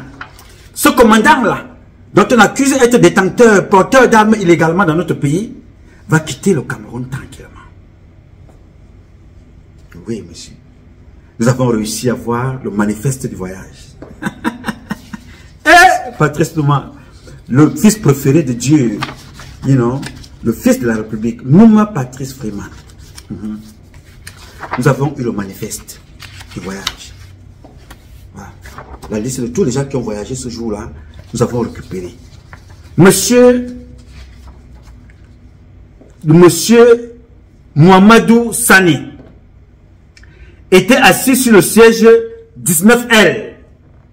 Siège 19L. Il a voyagé le 25 avril. 2 jours après la confrontation, Ngongo et Batanganji ont fait fuir le type. Ngongo et les services de renseignement camerounais ont fait fuir le type. Ngongo et la gendarmerie Galaxy Toga ont fait fuir le type. Il est parti. Le monsieur est parti librement, sans être inquiété, qui a mené les armes au Cameroun. Le monsieur qui a mené les armes au Cameroun. Il y a eu perquisition chez lui, comme vous voyez sur les vidéos là. Il est parti. Mais aujourd'hui, le jeune capitaine Effoudou, c'est ce qui est bizarre, est persécuté pour une histoire qu'il ne connaît pas. Une histoire de pas de diamant. Pourquoi est-il persécuté? Parce qu'il ne connaît ni de près ni de loin pas de diamant. Il ne connaît pas quelqu'un qui ne connaît pas de diamant. Il est persécuté pourquoi? Parce que même son patron l'a lâché. Son patron au conseil là-bas a dit que c'est lui qui avait écrit. Alors que le patron devait assumer, le général Amogobeta. Le gars est donc maintenant persécuté, publié partout. On raconte tout n'importe quoi. Voilà la vérité. Avec les documents à l'appui. Pourquoi est-ce que cet enfant est persécuté? Et c'est le même cas avec toutes les personnes qui tentent de dire la vérité sur ce qui concerne la déstabilisation du Cameroun, la mafia des généraux et des colonels. Toute personne, du colonel Aïssi, passant par l'adjudant-chef Aïssi, passant par le capitaine que vous attendez parler là, le capitaine Effoudou, passant par Mbapou, parce que lui aussi, il a un rôle qu'il a joué dans cette affaire pour la remontée de l'information. Ouais, le Cameroun de Paul Biya, Seigneur Dieu Tout-Puissant. Qui gouverne le Cameroun? Qui sécurise le Cameroun? Voilà des gens que vous avez employés pour vos basses besognes. Maintenant que les taux se resserrent, vous les prenez, vous les mettez dans un coin, il faut les abattre. Parce qu'ils connaissent la vérité. Le capitaine Effoudou est l'homme à abattre parce qu'il connaît la vérité. Aujourd'hui. Mais seulement, la vérité est issue de beaucoup de personnes. Parce que depuis que nous avons ces éléments, je vous avais dit que les informations à ma possession, je ne suis pas un influenceur. Non, ce n'est pas mon domaine. Je suis un Camerounais simplement indigné qui a emmagasiné un certain nombre d'informations, qui les sort comme ça. Dès qu'il y a un dossier, je sors pour dire la vérité, pour manifester la vérité. Et je vous disais encore il y a quelques jours que le président Paul Biya n'est pas entouré des gens qui le sécurisent parce que ils sont très bons ou alors le président est trop fort. Non. Ces gens ont réussi à se neutraliser parce que si tu accuses, c'est ça qui a emporté Joseph Fouda. Si tu vas accuser le monsieur qu'on appelle Ferdinand Ngongo, lui aussi connaît tes casseroles. Quand Fouda récupère l'argent d'une personne au quartier qui voulait être nommée en termes de beaucoup de millions, la personne se plaint chez qui? La personne se plaint chez Ferdinand Ngongo à qui il écrit. Ferdinand Ngongo envoie le courrier de l'autre côté. On remet aussi le courrier là à Fouda. Qu'est-ce que Fouda fait? Il rentre dans la colère avec le colonel Fouda qui était le commandant Marcia. Il fallait le tuer tout de suite. Il fallait détruire sa carrière. Lui qui était au point de portée générale, Fouda l'a cassé. On l'a affecté au nord. Fouda a fait tuer le contre-amiral Nsola. Fouda a fait jeter celui qu'on appelle Alain Bengo en prison, même s'il n'est pas saint. Donc, chaque fois que vous voulez faire quelque chose, ces gens-là se neutralisent. Alors, les plus gros mangent les plus petits. Le jeune capitaine qui n'a fait que son travail, informer le président. Et je vous rappelle quelque chose qui est très très important que vous devez noter. Et je vous rappelle que le capitaine qui est persécuté là, reçoit le 23 mai 2023, les félicitations du président de la République. Il reçoit les félicitations du président de la République via le cabinet civil. Moi, j'ai tout, hein. Avec un accompagnement. Quand le président te félicite, il ne te dit pas mes félicitations, au revoir. Le président félicite son élément via le cabinet civil. Il encourage. Nous sommes dans le 23 mai 2023. Mais comment pouvez-vous aujourd'hui dire que ce monsieur est reversé pour rendement insuffisant? Mais entre-temps, Ferdinand Ngongo, qui avait eu le temps de rencontrer Christophe Guilou, dit à Christophe Guilou, comme ça, que Christophe Guilou, c'est moi qui fais tout maintenant au palais. Je veux que la France m'adoube, m'accompagne avec l'Union européenne. C'est Ngongo qui dit ça à Christophe Guilou. Ils sont là aux fameuses dans le restaurant de son ami Iran. Les scènes du crime se multiplient. Oui, monsieur. Bastos, là où était logé le tueur, français, spécialité, fonction, militaire légionnaire, nationalité française, camerounais, né le 18 décembre 82, en Konsamba, vivant à Bastos, recruté pour assassiner le président de la République. Alors, pour multiplier les phases, et pour multiplier au cas où il arrivait quelque chose, Ngongo rencontre donc Christophe Guilou. Il lui fait comprendre que c'est moi qui fais tout au palais. Vous vous rappelez du message de Joseph Fouda à Parfait Mbapou, quand il disait que le président est fatigué, le président ne fait plus rien, et que c'est lui qui faisait tout. C'est pour ça qu'il travaille tard le soir. C'est lui qui a fait nommer le général Melengui. Là, c'était Joseph Fouda. Et là, nous parlons de Ferdinand Ngongo qui s'adresse à l'ambassadeur de France. Nous sommes fameux au restaurant. Lui dit, voilà, c'est moi qui gère tout ici. Je souhaite que la France m'accompagne à prendre les choses en main. N'est-ce pas? Alors, toutes ces personnes-là sont mises de côté. On ne leur pose pas de questions. Ils peuvent tuer le jeune de 24 ans qui a été tué chez Ngongo. On ne leur pose pas de questions. On peut faire fuir le mercenaire, venir assassiner Paul Biya. Mais on s'acharne maintenant sur un garçon qui n'a rien à voir avec une affaire qui ne concerne ni de près, ni de loin ce capitaine. N'est-ce pas? On le persécute. Voilà ce qui arrive à toutes les personnes qui tentent de dire la vérité. Qui tentent. Quand je vais vous raconter comment est-ce que ces gars ont fait pour que Chantal Biya puisse entrer en possession de cette note, vous vous poserez la question, c'est comme un film de Hollywood. Je vous ai dit que ces gens ne sont pas en sécurité. Vous comprenez comment et pourquoi est-ce qu'on a vendu leurs enfants?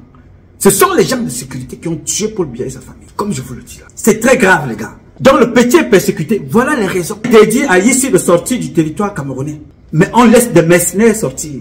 On interdit à Mbapou de sortir de chez lui, d'être libre. Mais on laisse les tueurs de Paul Biya sortir. Voilà notre république. On laisse sortir des voleurs avec des documents officiels comme je vous démontre là. Et là, ce que je vous dis là maintenant n'est encore rien. Je suis en train de vous montrer des faits très graves. Mais avec le temps, vous allez découvrir des choses plus graves. Et vous allez découvrir des assassinats qui ont été commis, qui dépassent même ceux de Martinez Zogo. Ça te glace le sang, n'est-ce pas? Quand je dis qu'un assassinat peut dépasser celui de Martinez Zogo, ça te glace le sang.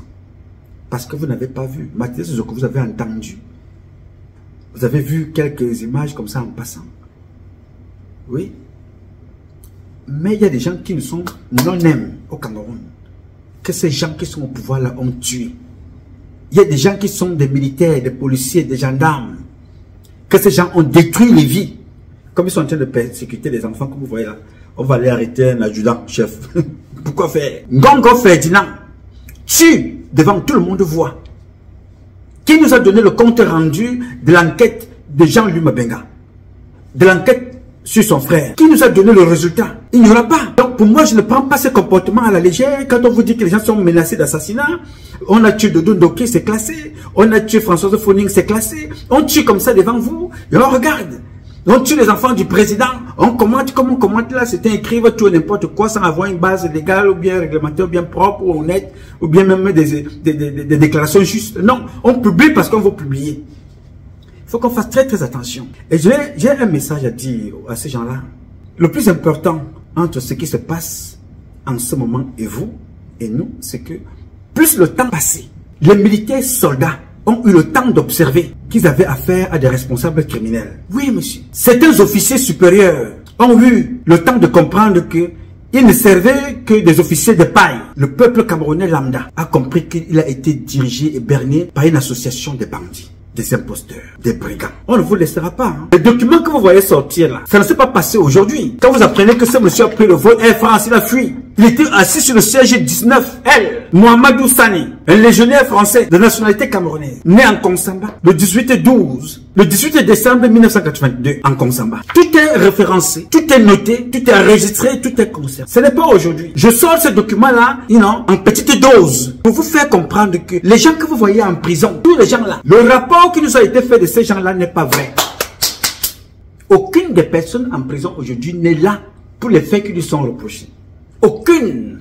Les faits sont ailleurs. Mais on a utilisé des prétextes. Ngongo est une méchante personne. C'est lui qui a tué Jules Komkoum. Mais le fait. Mais les raisons pour lesquelles il est en prison n'ont rien à voir avec les raisons réelles. Je vous donne là un récit net. Je vous ai épargné un volet. Comment la première dame est entrée en possession de ce rapport-là. Je vous laisse encore ce côté-là ce volet-là de côté. Et ce n'est pas la première fois. La première dame est de quel camp? Est-elle du camp qui veut qu'on tue son mari pour qu'elle-même soit une victime demain? Ou alors elle est au même camp, dans le camp où on lui fait comprendre que non, ne t'inquiète pas. Si on arrive à éliminer ton mari, voici ce que tu vas devenir au Cameroun. Madame Chantal Biya, écoute-moi bien, insiste. Ngongo Ferdinand est un prisonnier au Cameroun et même à l'échelle internationale. Sois fidèle à ton mari. L'homme là, c'est un président que je déteste, que je combats. C'est un papa que je respecte. Parce que j'ai affaire à la fonction. Respecte ton mari. Les bandits que tu es allé prendre là, qui veulent créer le désordre au Cameroun, vont t'embarquer toi et tous tes enfants. Les gens ont essayé au Burkina. On a vu les Blaise Compaoré, on a vu les Alpha Condé, on a vu les Mobutu, on a vu les Ben Ali, on a vu les Moubarak, on a vu les Idriss Déby, madame. Nous avons affaire à des gens dangereux. Ils ont tué tes enfants. Devant toi, tu as vu. Je me suis égosé ici à dénoncer chaque jour que faites attention. Ces gens-là tirent au quartier. Les colonels, les généraux sont là et regardent. Ils se disent que non, bon. On peut taper longueur, ce n'est qu'un petit artiste qui raconte sa vie. Non, il dénonce, il veut nous déranger. Oui, monsieur. Quand on tape les avocats, vous sortez, on dit, bon, voilà, bon, on peut taper un avocat, comment? Ce n'est qu'un avocat. Quand on tue Maître Sop, entré parce qu'il avait mal au bras, on dit, ah bon, ce n'est que Maître Sop. Qu'est-ce que vous voulez? Ce sont des opposants, ce sont des gens qui dérangent le système. Ce n'est plus le niveau de Maître Sop. On tue les officiers. On dit, bon, ce sont que les officiers, c'est des clans, c'est des camps, c'est des réseaux, c'est machin truc. Jean-Louis Mobenga, on abat. Celui qui a battu Jean-Louis Mobenga, on l'appelait Mbia, lieutenant Mbia, on abat Mbia. On abat aussi le cousin de Jean-Louis Mobenga. Tout ça, ça se regroupe auprès d'une seule personne. Ferdinand Ngongo. On dit voilà, ces enfants-là, bon, c'est l'affaire de Ngongo Ferdinand. Bon, les généraux sont dans leur bureau, ils observent, ils regardent, paf, on a tué Jacob Kodji. On dit, ah, ben, Jacob Kodji, bon, voilà, c'est un réseau. Pendant qu'on tue Jacob Kodji, les autres savent. Mais personne ne peut parler. Pourquoi? Parce que tous ces gens-là savent comment ils ont fait pour devenir des généraux. Oui, ils savent comment. Pendant qu'ils sont en train de réfléchir, paf, on te dit que non, on a assommé le général Ngambou Isaïe. Ngambou Isaïe. On l'a frappé parce que quand on frappait les autres, Ngambou Isaïe regardait, il se disait que non, il n'est pas concerné, il est général. Mais le jour où il est sorti, il a dit, nous connaissons qui est qui dans ce pays. On dit, hein, Amodo, nous avons un élément très dangereux. Il faut qu'on le neutralise. On doit le neutraliser très facilement. On l'a neutralisé. Et qui neutralise ce type? Ce sont les Ngongo. Ce sont les mêmes gens en tenue avec la complicité d'un inculte qui signe des choses comme ça. Ferdinand Ngongo et son ami Atanganji. Les voilà, ici. Les voilà. Mais tous ces gens-là sont restés, regardez, se disent, voilà, quand ça arrive à l'autre, c'est l'autre. Quand ça arrive à l'un, c'est l'un. On ne se dit pas que, quand ça arrive à l'autre là, si je ne fais rien, je suis une victime en sursis. Et c'est ce qui arrive tous les jours. On te dit, non, on a arrêté un adjudant. Pendant qu'un mercenaire est en train de se promener. On est en train de persécuter un colonel. Pendant que les mercenaires se promènent. On est en train de persécuter Mbapou Parfait. Pendant que les criminels sont à côté de Paul Biya. Ils attendent le bon moment. Tout est là, tout est clair. Je ne sais pas qui a dit à Paul Biya que la meilleure façon de régler le problème, il faut montrer que voilà, tel m'a écrit. Voilà ça ici. Tu l'expliques quoi? Mon ami, les gars sont en train de flotter avec ta mort. Mais la particularité et la bonne nouvelle de ce qui se passe, c'est que nous connaissons la vérité. Moi, je connais. Et je suis préparé.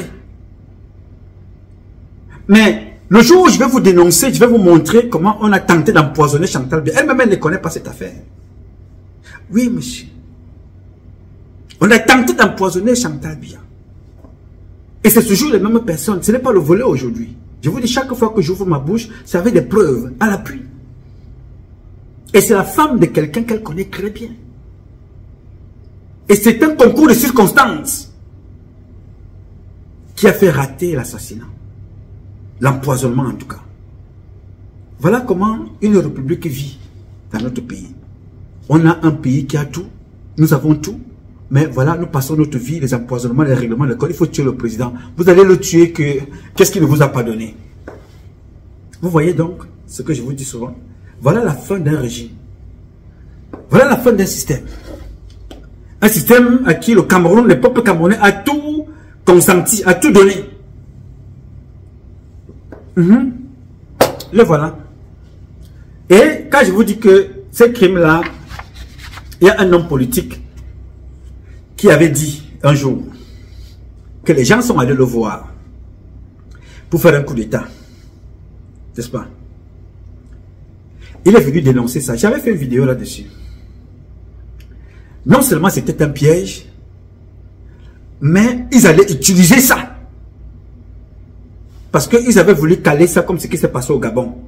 C'est-à-dire, quelqu'un d'autre fait un coup d'État, ils font semblant de contrer le coup d'État, mais ils se mettent en place. Là, au Gabon, c'est quelqu'un d'autre qui a gagné l'élection. Ali Bongo s'est emparé de cette élection-là. Les militaires ont donc profité, au lieu de faire donc, ils ont dit voilà, ont décidé de mettre fin à tout ça, donnant la victoire à celui qui a gagné, ils se sont assis, ils ont pris le pouvoir. Ça se passe au Gabon. Mais au Cameroun, qu'est-ce qu'ils ont voulu faire avec Kamto, Ngongo Ferdinand et tout ce monde-là? Qu'est-ce qu'ils ont voulu faire? Ils ont voulu que Kamto accepte de faire le coup d'État. Les gens qu'ils ont envoyés allaient voir Kamto Maurice.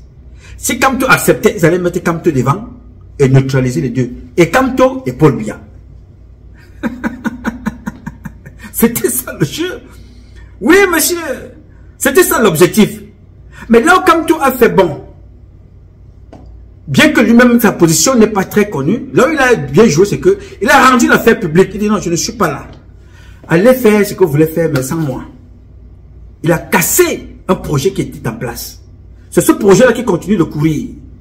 Quand tu comprends que les autorisations ont été signées en 2018, là nous sommes là le 7 septembre 2018, ces armes-ci sont entrées au Cameroun.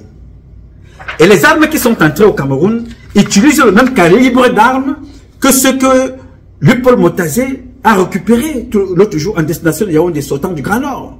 Calibre 5,56 multiplié par 45.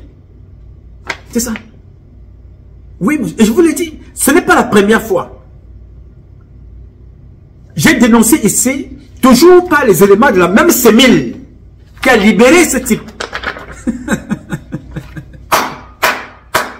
Ouais, Seigneur Dieu pour le bien, je ne sais pas qui tu nommes dans ce pays-là. La même sémile qui a libéré ce monsieur-là. 40 000 munitions. Je vous ai parlé de ça ici. Ce n'était pas hier. Ce n'était pas avant-hier. Je vais donc vous dire une chose, c'est qu'avec ces gens, ils pensent qu'ils ont des armes.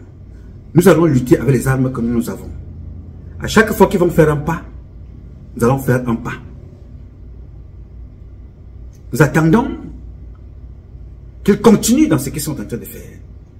Je vous ai dit, nous avons décidé de saisir la communauté internationale pour les informer de ce qu'ils savent déjà. C'est toujours très bien de se plaindre officiellement. Je leur ai dit, moi, dans nos différentes réunions, le président Paul Biya est fatigué. Je ne suis pas pour une élection au Cameroun. Et la plupart des Camerounais sont comme moi. Le président est fatigué. Là maintenant, on est en train d'abuser de ces fuites de mémoire, de ces faiblesses, comme vous avez vu aux États-Unis ici, pour faire signer tout et n'importe quoi. Le président est fatigué. Donc 2025, ne comptez pas avec nous. Si nous prenons des coupes au coupe, d'autres des gourdins, ne soyez pas surpris. Voilà la situation. Vous la connaissez. N'est-ce pas? Très bien. Nous ne sommes donc pas pour une élection présidentielle, nous sommes pour une transition. Paul Biya le sait déjà à force de parler ici. Ceux qui sont autour de lui le savent aussi. Certains qui savent qu'ils ne sont pas dans le RDPC veulent passer par des moyens que vous connaissez. Donc ça n'a pas commencé aujourd'hui. La tentative du coup d'état de Paul Biya, d'assassinat de Paul Biya, n'a pas commencé aujourd'hui. Et d'autres sont bloqués, neutralisés parce qu'il y a des divisions à l'intérieur. Comme vous voyez là. Malheureusement, personne ne soutient Paul Biya officiellement. Il y a 3 personnes, ou maximum 5, qui sont et qui seront avec Paul Biya jusqu'à la mort. Il y a Adolphe Moudiki, il y a Laurent Esso, il y a Ketchanke en France. Bon, ils sont nombreux comme ça, mais je vous parle là des gens qui sont capables d'assumer que quand tu attaques l'une de ces personnes-là, Paul Biya, même si on te dit qu'il est dans le coma, il se réveille. il était chef. Quelqu'un que Laurent Esso, Adolphe Moudiki. Il y a d'autres que je n'ai pas encore cités, mais ceux-là sont des, Mais les autres, Ferdinand Ngongo est un opportuniste, un criminel, un assoiffé du pouvoir et qui ne peut pas gérer. Ngongo ne peut pas être président au Cameroun. Oubliez ça, les gars. Il faut oublier ça. Oui, monsieur. Si Ngongo ne fuit pas, Ngongo finira par la case prison. On ne vous laissera pas faire ce que vous faites aux Camerounais tout le temps. Non. Je sais. Vous savez pourquoi je souris? Je souris parce que Dieu veut que je voie la fin. Et je serai l'un des acteurs de la fin. Comme j'ai été l'un des acteurs depuis 30 ans, actif. Et nous allons voir la fin. Et nous allons vous regarder. Vous posant la question, qu'est-ce qui vous a manqué pour en arriver là? Où aujourd'hui, on est résolu à aller arrêter les adjudants-chefs au quartier. Non, il a dit qu'on veut tuer tel. Oh, il a dit que machin. Fouda était bandit. Fouda était criminel. Tous ces gens-là, on vous les démontre tous les jours avec les documents qu'ils écrivent eux-mêmes. Eux-mêmes. J'ai les procès-verbaux de tous ces gens-là. Vous apprenez que la fille d'un général, Lou Bazar, est impliquée dans les histoires de corruption, de vol, de manipulation, de mensonge. Elle est lieutenant. Est-ce que vous pensez que les gens ne savent pas? Son père est encore utile à quelque chose. Son père ne pourra plus être utile pour signer des mandats d'arrêté, ou bien des mandats de recherche, ou bien des mandats de whatever. On va aussi le débarquer un jour, comme on a débarqué Nganou, Isaïe. Parce que tu penses que tu es utile quand toi tu utilises pour faire du mal à l'autre. Tu penses que tu es très important. Mais jusqu'au jour où tu feras un faux pas, ils vont te frapper. Ils ne se souviendront pas que non, tu leur as été utile pour quelque chose. Ceux qui sont morts en prison en savent quelque chose. Ceux qui sont en exil en savent également quelque chose. Faites gaffe. J'ai voulu échanger avec vous cette histoire et je vais ici appeler Mvondoyolo. Arrêtez, monsieur Mvondoyolo, de rester muet. Prononcez-vous sur ce qui concerne vos petits frères qu'on persécute. Oui, monsieur. Allez dire au colonel, au commandant Issa, que ne restez pas seulement de côté et observez, parce que vous avez positionné vos enfants. Pendant que ça arrive aux enfants des autres là, vous ne faites rien. Cet enfant qui démantèle un coup d'état, n'est-ce pas? C'est le petit-fils d'Angwen aussi. Demain matin, vous serez aussi vieux. Vos enfants seront toujours là, les lieutenants, les capitaines, et ainsi de suite. Seront sur une autre administration. Cette administration-là se souviendra que ces gens-là ont été laxistes quand on maltraitait les autres. Le commandant Issa à Paris. Je vous parle sérieusement. Je ne veux pas aller très loin. Vous avez des enfants que nous connaissons. Nous connaissons aussi leur parcours. Nous connaissons aussi ce qu'ils ont fait. Dites à Chantal Biya de faire très attention. Et dites à vous-même, à votre conscience, de faire attention. Quand on persécute les enfants des autres, vous regardez, vous observez parce que vous êtes des Nanga. Le vent tourne. Il a fallu 4 ans ici. C'était des démocrates. C'est les républicains qui reviennent. Démocrates, chacun tremble. En France, Emmanuel Macron a régné pendant un moment. C'était, partout il insultait le président africain, racontait sa vie. Maintenant, ça commence à paniquer. Le vent tourne. En Afrique, ça a été ça pendant tout le temps. Maintenant, l'AES a montré que les Africains peuvent se lever. Et le comportement de l'AES, on retrouve à toutes les échelles. À l'échelle nationale, à l'échelle régionale, à l'échelle des villes, à l'échelle familiale, à l'échelle universitaire, à l'échelle du quartier, à l'échelle des relations sentimentales. On trouve la révolution dans tous les niveaux. Il y a tous les niveaux. Faites attention. Les enfants des autres qu'on maltraite là, vous observez ça comme des feuilletons, on parle ici. Vous avez l'air de ne pas comprendre. Jusqu'au jour où ça arrive à vos enfants. Mais quand vos enfants volent dans vos maisons, des officiers, on est là, on regarde. On ne parle pas, c'est pas parce que ça nous dépasse. Parce qu'on se dit que vous avez le pouvoir de dire aux gens qu'il faut changer ce système. On ne peut pas s'asseoir, voir les enfants des autres persécutés comme ça tous les jours. Un officier quitte sa maison, il va travailler, arrivé au travail, on l'arrête. On dit non, tu as dit ci, tu as dit ça. Mon ami, faites gaffe parce qu'un militaire va se lever. Là où vous ne vous attendez pas, il va vous mettre sur la tempe. Ne vous plaignez pas. Vous n'aurez même pas le temps de réfléchir. Vous serez mort parce que les Camerounais sont en train de vivre ce que vous faites là comme étant de la persécution, de l'harcèlement, de l'humiliation. Faites gaffe. Faites gaffe. J'ai vu les gens s'associer à Bolloré pour détruire le port. J'ai vu les gens s'associer aux étrangers pour détruire la SNH. J'ai vu les gens utiliser les militaires camerounais pour tuer le peuple camerounais. Découper la secrétaire de Malafat Amidouaya, Christian Sop. Je peux vous citer ça jusqu'où. Donc quand vous apprenez qu'il y a des militaires, des autorités impliquées dans un coup comme celui-ci, ce n'est pas de la rigolade. Je vais vous en sortir des dossiers qui sortent des choses que vous n'imaginez même pas. Je vous dis, il y a des femmes au Cameroun qui sont plus riches que Chantal Biya. Est-ce que vous me comprenez? Il y a des femmes. Moi, j'ai des dossiers. Des gens qui prennent de l'argent prêté à d'autres États. Leur pays s'endette. C'est-à-dire, lui, Paul Motazé, est cité d'une façon ou d'une autre dans cette affaire, va endetter le Cameroun avec des vraies et fausses signatures. Mais dans son propre pays, il y a des personnes, des individus qui ont de l'argent mais prêtent à d'autres pays voisins. En Centrafrique, au Tchad. On prête de l'argent là-bas, dans notre pays. Dans notre pays, le Cameroun, il y a des femmes qui ont acheté des quartiers. Leurs maris sont ministres au Cameroun. Mais nous regardons seulement Chantal. Monsieur, me direz-vous, défends-tu Paul Biya? Non, Paul Biya est un mauvais président. Je reprends. Le président Paul Biya a échoué dans sa mission de président. Comme Niat, comme Kouete, comme Kavaïge Djibril. Mais en tant que père, dans mes valeurs, je ne suis pas un occidental. Vous comprenez? Dans mes valeurs bêtis, dans mes valeurs bamileki, dans mes valeurs traditionnelles, on ne tue pas son père. Et c'est cette légèreté qui fait que les enfants de 11 ans vont poignarder leur papa. Oui, monsieur. Ce n'est pas dans ma culture. Pourquoi cet enfant tue son père à 11 ans? Parce qu'on a vu celui qui a tué sa mère découper et mettre dans un sac. On continue. Quelle sensibilisation l'éducation fait-elle auprès des enfants? La drogue, l'alcool, la violence, le porte-monnaie magique, l'argent facile, les réseaux sociaux, le comportement des autorités sur le plateau télé, le comportement de tous les jours, les dépravations sexuelles. Rien n'est fait.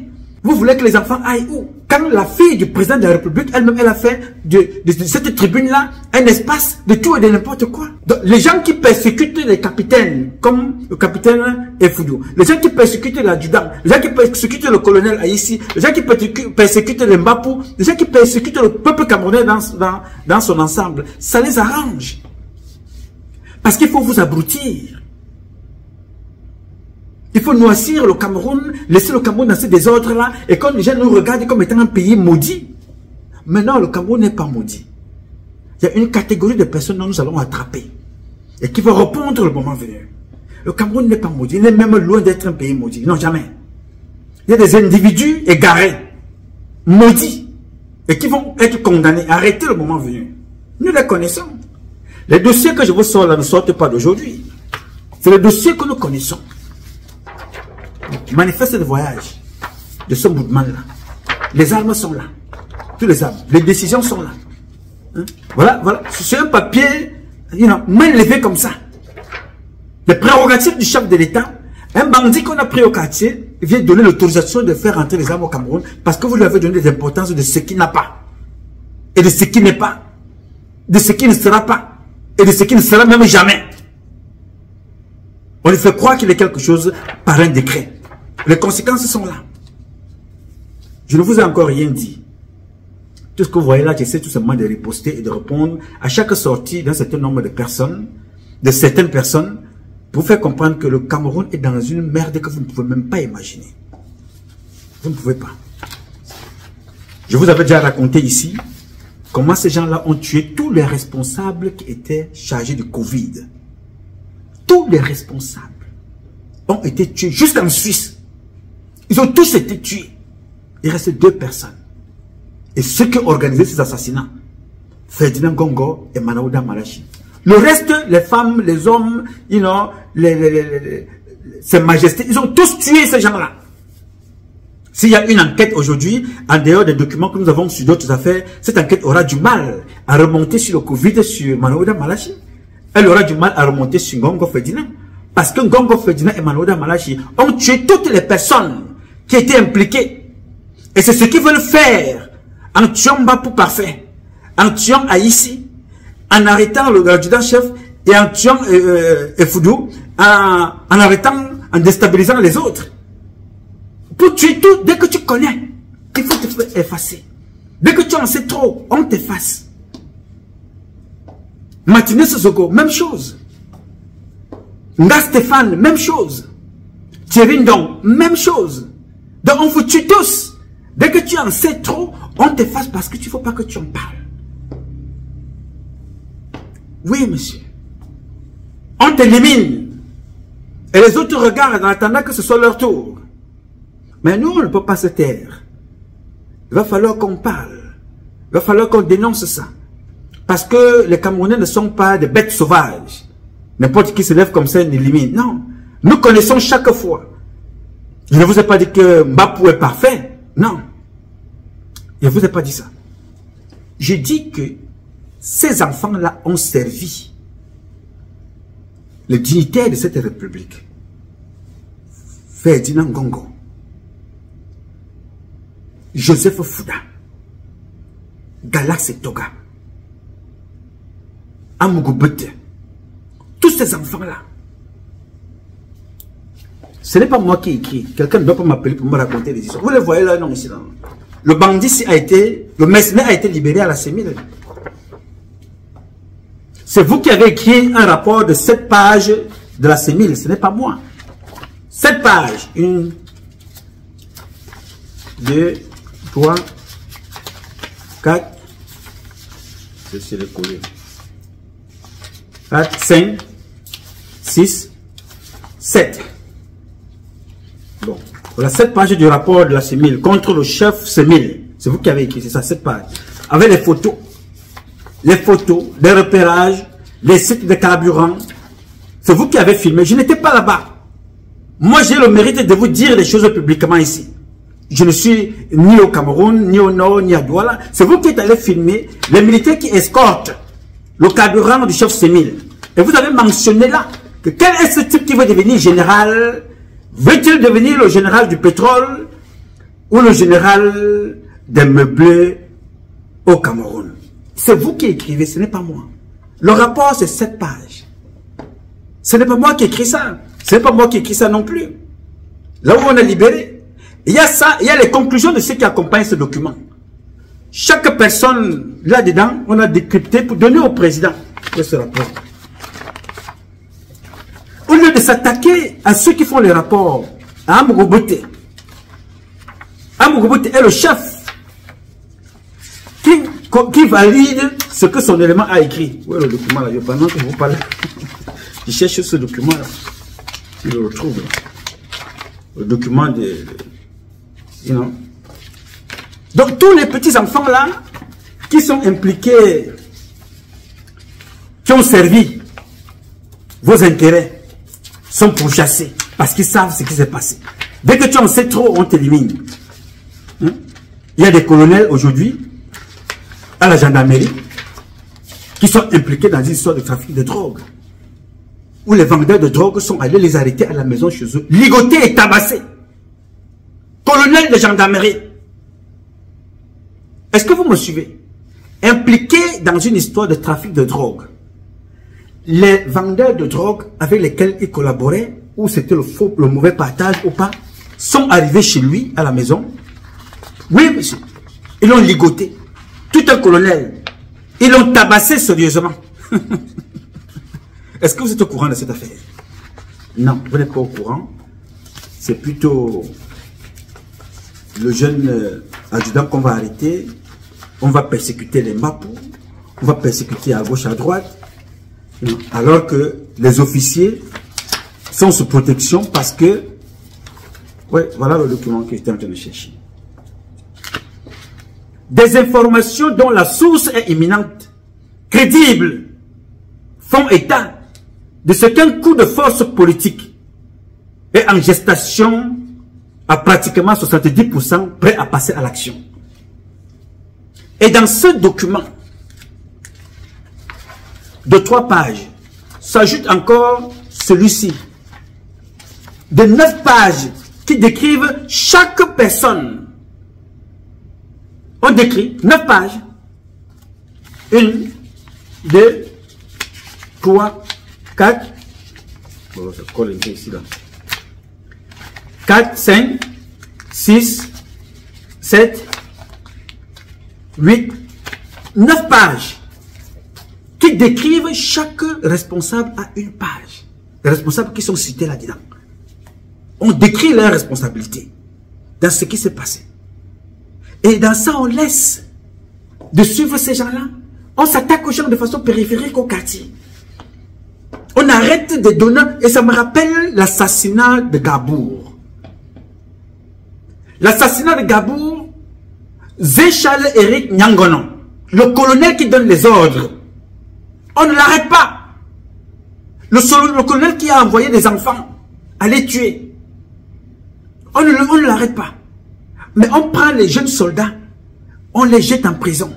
Mais les gens qui travaillaient pour Atanganji, l'homme qui écrit ce document, j'ai tellement de documents ici que l'homme qui signe l'entrée des armes au Cameroun, l'homme qui signe ça, Ceux qui travaillaient pour lui, les gens du comité de vigilance, les civils, qui étaient 10, eux, ils sont en liberté. Parce qu'ils travaillent pour Attendji qui fait rentrer les armes au Cameroun. Donc les parents ne sont ni des généraux, ni des ministres, ni des préfets, des gouverneurs, des maires, des sous-préfets, des sénateurs, des députés. Non, ces 3 militaires sont jetés en prison. Mais les 10 civils qui étaient armés, 10 civils armés, qui sont allés tuer des personnes, brûler et calciner des maisons, eux, ils sont en liberté. Le colonel est en liberté. Attendji est en liberté. Galassi Toga est en liberté. Ferdinand Gongo qui a signé le rapport est en liberté. Mais les 3 pauvres militaires sont en prison. Vous croyez qu'on ne voit pas ça? Nous voyons. Ça va s'arrêter un jour. Donc quand vous vous attaquez aux gens de façon périphérique, vous allez distiller un certain nombre d'informations dans les réseaux sociaux pour ceux qui n'ont pas la vraie information. Vous croyez que vous êtes crédible? Non, on a des informations. Je vous ai déjà dit que je suis le 5e ex-aequo, archiviste des dossiers de l'État au Cameroun. Après l'État, s'il y a déjà mon tour, je suis 5e ex-aequo, pas plus. Donc nous connaissons ce que vous faites. Et nous connaissons qu'est-ce que nous vous réservons aussi. Moi, je ne suis pas avec vous. Tout ce que je fais ici, c'est vous donner des documents qui sont écrits par vous. Voilà un pays qu'on vous a donné. Un pays qu'on vous a donné avec toutes les richesses. Je ne connais aucun peuple au monde aussi intelligent que le peuple camerounais. Aucun peuple au monde aussi riche que le peuple camerounais. Mais nous sommes les derniers. Parce que nous avons des imposteurs à tous les niveaux. Voilà ce qu'on nous réserve. Les coups bas, les cancans, les crimes, les escroqueries, les détournements des biens sociaux, la méchanceté, la haine, la jalousie, les fausses églises, les marabouts, les crimes, le satanisme, le fion-fion, les sodomifions. On va chercher Malte. Vous comprenez donc d'où vient Malte? C'est ça. À partir de Malte. Et ces gens-là viennent au Cameroun et amènent Paul Biya à signer des décrets pour l'ordre souverain de Malte. Tu dois porter une croix. Tu te promènes avec au Cameroun. À partir de ce Malte-là, Paul Biya, à partir de ce pays-là, les gens portent des armes pour venir tuer celui qui signe leur décret. Et pour se cacher, il faut sacrifier des capitaines, sacrifier des armes au quartier. Mais ceux qui apportent, détournent le Covid, Manoula Malachi, détournent la canne, lui Paul Motazier, Ferdinand Gongo, et les mêmes personnes. Et personne ne les touche. Oui, monsieur, non, personne ne peut les toucher. Il faut distraire les Camerounais avec des buzz qui n'ont pas lieu d'être. Mais entre-temps, et ils volent. Il faut rentrer des armes. Vous, on vous persécute avec des taxes, les impôts. Il faut payer l'impôt sur la poule. Si elle paye ce machin, paye l'impôt. La chèvre, non, tu dois payer l'impôt. Tu as fait pipi, tu payes l'impôt. Tu as allé aux toilettes, tu dois payer l'impôt. Le nombre de fois que tu fais l'amour par jour, tu dois payer aussi l'impôt. Ça va arriver. Mais on ne vous laissera pas pousser le bouchon loin, les gars. Non, non. À un certain moment, le peuple camerounais militaire sont là. Nous devons nous préparer à prendre nos responsabilités en main et faire ce que nous avons à faire. Ne comptons pas sur le président de la République. Ne comptons plus sur lui. Ce président a échoué. Mais le Père Biya compte sur vous et sur nous. Pour qu'il soit sorti de là. Et qu'il aille mourir chez lui. Ou qu'il aille se reposer chez lui. Il compte sur vous. Et je suis convaincu que nous allons le faire. Je vous rassure. Là, les prochains mois, les prochains mois qui arrivent là, nous réservent beaucoup de choses. Nous n'allons pas baisser les bras. Nous ferons ce qu'il nous revient de faire pour que le Cameroun soit libre. Je vais me répéter, Paul Biya est otage d'un clan que lui-même il a formé. Le peuple camerounais est prisonnier d'un système qu'a formé M. Paul Biya. Donc notre mission est de libérer Paul Biya, son épouse. Libérer Paul Biya, c'est de nous libérer nous-mêmes. Aussi longtemps qu'il est là, ces gens-là vont le prendre pour caution, pour continuer à vous piller, à vous tuer, à vous arrêter abusivement. Donc il faut le libérer pour qu'on s'occupe mieux de ceux qui sont autour de lui. C'est ce que vous devez comprendre. Je n'ai pas d'état d'âme pour le président. J'ai beaucoup d'amour pour le Père Biya. Parce que chez nous, on ne tue pas les parents. La politique passe. La présidence est une fonction. Il faut donc s'occuper de ceux qui sont autour. Il a une responsabilité importante à 100% de ce qu'il a fait au Cameroun. Il est comptable à 100% de ce qui se passe au Cameroun. Mais allons nous attarder tout simplement à dire, à attribuer les responsabilités. Quelle est la mienne? Quelle est la tienne? Que faisons-nous après ce constat? Que faisons-nous après avoir parlé? Que faisons-nous après avoir dit cela? Hein? faut aller montrer les fesses, il faut aller raconter la vie, c'est tout ça. Non, c'est pas ce que moi j'attends de vous. En tout cas, je sais pas ce que j'attends de moi-même. Donc je ferai ma part.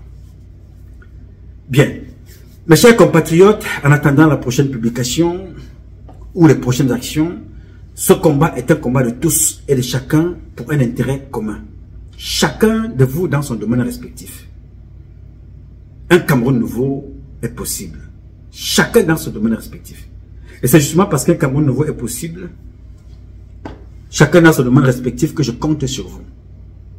J'ai fait ma part. Des documents comme ceux-ci, je les ai depuis des décennies. Je les sors chaque fois. Dès qu'il y a quelque chose que je trouve mal, avec mes gars, nous nous asseyons, je vous les donne. Pour dire, voilà ce qui se passe en réalité. Mais ces gens-là sont là, devant vous, ils sont des ministres, ils se promènent, l'administration territoriale, ils viennent nous divertir. Quand vous voyez un monsieur comme le vieillard, qui n'est pas une insulte, hein, être vieux, parce que je ne suis pas sûr qu'il atteindrait cet âge-là, comme Barganguel est sorti, venir nous détourner alors qu'il est responsable des tentatives d'assassinat chez quelqu'un qui lui a fait confiance. De l'Espagne au Brésil, passant par le Cameroun, ce monsieur-là a occupé des postes et il n'a rien foutu. Et maintenant, il va s'associer pour tuer son ami. S'associer, ce n'est pas informer. Informer. Ne pas informer, c'est être complice. C'est s'associer. Il va s'associer. Des généraux que Pobia a pris. Hein? Comme Bongo disait, général c'est quoi? Comme ce que vous avez sur les épaules, là, général c'est quoi? Ce n'est pas des cartons que j'ai fait fabriquer en Chine, j'ai posé sur vos épaules. C'est ce que Bongo disait. Voilà donc des gens que Pobia a posé des cartons sur leurs épaules, qui vont compléter pour tuer Paul Biya. C'est une information inventée. Tout ce que je porte là, ce ne sont pas des informations inventées. C'est là. Et j'ai des cartons ici. Vous croyez que Ferdinand Gongo a commencé à être bandit avec l'instinct criminel à Yaoundé? Non, ici, à New York, je vais vous donner les documents, des détournements d'argent avec Gongo Ferdinand et son épouse. Elle faisait la coiffure, ce qui n'est pas un mauvais métier. Elle faisait le ménage, ce qui n'est pas un mauvais métier. Mais elle venait émarger à l'ambassade les 7000 par semaine. J'ai les chèques avec moi. Oui, monsieur. Les 7000 par semaine, elle venait émarger. Donc, ils ont l'esprit de vol, de banditisme dans le sang. Ça n'a pas commencé au palais. Donc, excusez-moi si j'ai été long, mais il fallait que je vous explique cela. Que je vous explique tout ça. Que les documents sont là. You know? Les documents sont là partout. Tous ces documents sont là partout. Ça, c'est les manifestes de vol. Là où on a retrouvé le nom de ce monsieur. Voilà sa carte de visite. En français. Dans sa carte de visite, il y a l'entête du Cameroun. Il est commandant Mohamedou Sani. Il se promène au quartier avec sa commandant. Mais quand on va arrêter un enfant au quartier avec une tenue militaire, on publie partout. Les gendarmes, les colonels sortent, tout un bataillon, tout le monde sort. Il avait la tenue militaire, il allait braquer et tout. On s'est vu partout. Mais celui-ci, commandant, instruit, accompagné par des autorités camerounaises. On le fait fuir rapidement et prend le vol Air France, il part. Oui, monsieur. À ce moment-là, c'est normal. C'est Nouma Patrice qui est mauvais. N'est-ce pas? Non, personne n'aura mon sang ni ma peau, encore moins ma chair. Je vais vous persécuter jusqu'à ce que ce pouvoir-là change pour le Cameroun. Mesdames, messieurs, chers compatriotes, je m'appelle Nouma Patrice Freeman. Je réponds au 001 551 666 1027. I love you, but God love you more. Thank you.